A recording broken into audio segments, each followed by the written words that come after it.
आप देख रहे हैं अनहोनी। तो चलिए बढ़ते हैं आज की इस कहानी की ओर। प्लेटफॉर्म पर बैठे बैठे मैंने जब अपनी निगाहें घड़ी की ओर घुमाई तो वक्त हो रहा था शाम के 7 बजे का।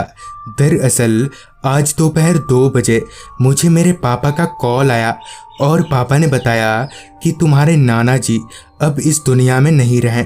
साथ ही पापा ने ये भी बताया कि मैं और तुम्हारी मम्मी अभी के अभी वहाँ जाने के लिए निकल रहे हैं और तुम भी जल्दी से ट्रेन पकड़कर वहाँ पहुँचो।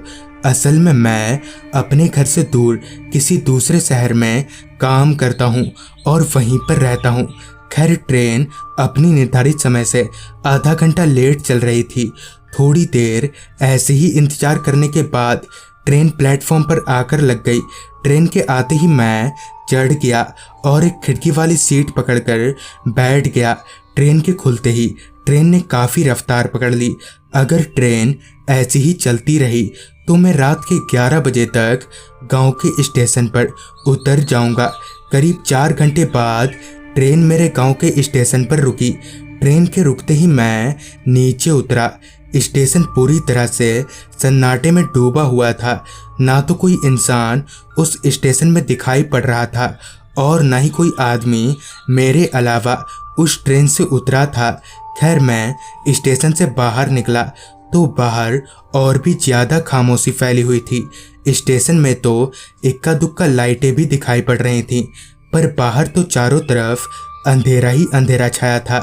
स्टेशन से नाना जी का घर करीब 1 घंटे की दूरी पर था, इसलिए मैं अपनी निगाहें इधर उधर किसी सवारी की तलाश में दौड़ाने लगा। एक तो गांव का इलाका, ऊपर से काफ़ी रात हो जाने के कारण मुझे कोई सवारी दिखाई नहीं पड़ रही थी। लिहाजा मैं और इंतजार ना करके पैदल ही घर की तरफ चल पड़ा। रास्ता पूरी तरह से सुनसान और अंधेरे में डूबा हुआ था। अभी मैं कुछ कदम चला ही था कि तभी पीछे से मुझ पर किसी गाड़ी की हेडलाइट पड़ी। हेडलाइट के पड़ते ही जब मैंने पीछे पलटा तो देखा कि एक ऑटो मेरी तरफ चली आ रही है। उस ऑटो को देखकर मुझे थोड़ी खुशी हुई कि अब मुझे इतनी दूर का सफ़र पैदल तय करना नहीं पड़ेगा। उस ऑटो के थोड़ा करीब आते ही मैंने हाथ दिखाकर उस ऑटो वाले को रोकने का इशारा किया। ऑटो रुकते ही मैंने उस ऑटो वाले को नाना जी के घर का पता बताया तो उस ऑटो वाले ने मुझे बैठने का इशारा किया और मेरे बैठते ही उसने ऑटो को आगे बढ़ा लिया। ऑटो अपनी पूरी रफ्तार से अंधेरे को चीरती हुई आगे बढ़े जा रही थी। अभी मैं ऑटो में बैठा ही था कि तभी मेरी बगल की सीट पर एक बच्चा आकर बैठ गया। उस बच्चे को इस तरह से सीट पर बैठते देख मैं एकदम से चौंक गया कि थोड़ी देर पहले तो ये बच्चा यहाँ नहीं था, तो फिर कहाँ से आ गया। जिस पर मैंने उस ऑटो वाले से चिल्लाते हुए कहा, अरे भैया ये बच्चा कहाँ से आ गया। जिस पर उस ऑटो वाले ने कोई जवाब नहीं दिया। अभी मैं उस बच्चे की तरफ देख ही रहा था कि तभी उस बच्चे ने अचानक ही अपना बड़ा सा मुंह खोल दिया और उस बच्चे के मुंह से खून टपकने लगा। इतना सब देखने के बाद मैं एकदम से चिल्ला उठा।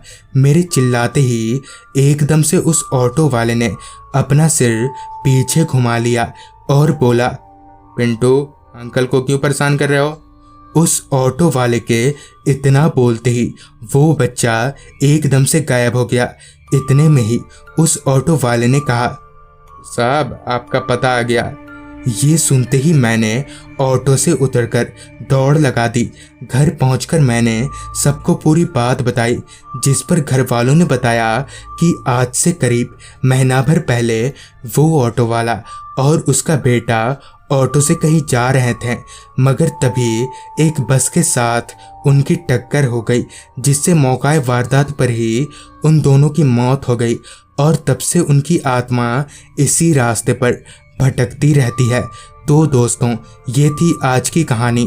अगर आपके पास भी ऐसी ही कोई कहानियाँ हैं तो हमारे साथ ज़रूर शेयर करें। तो मैं आर्यन जल्दी ही मिलूँगा आपसे ऐसी ही एक कहानी के साथ।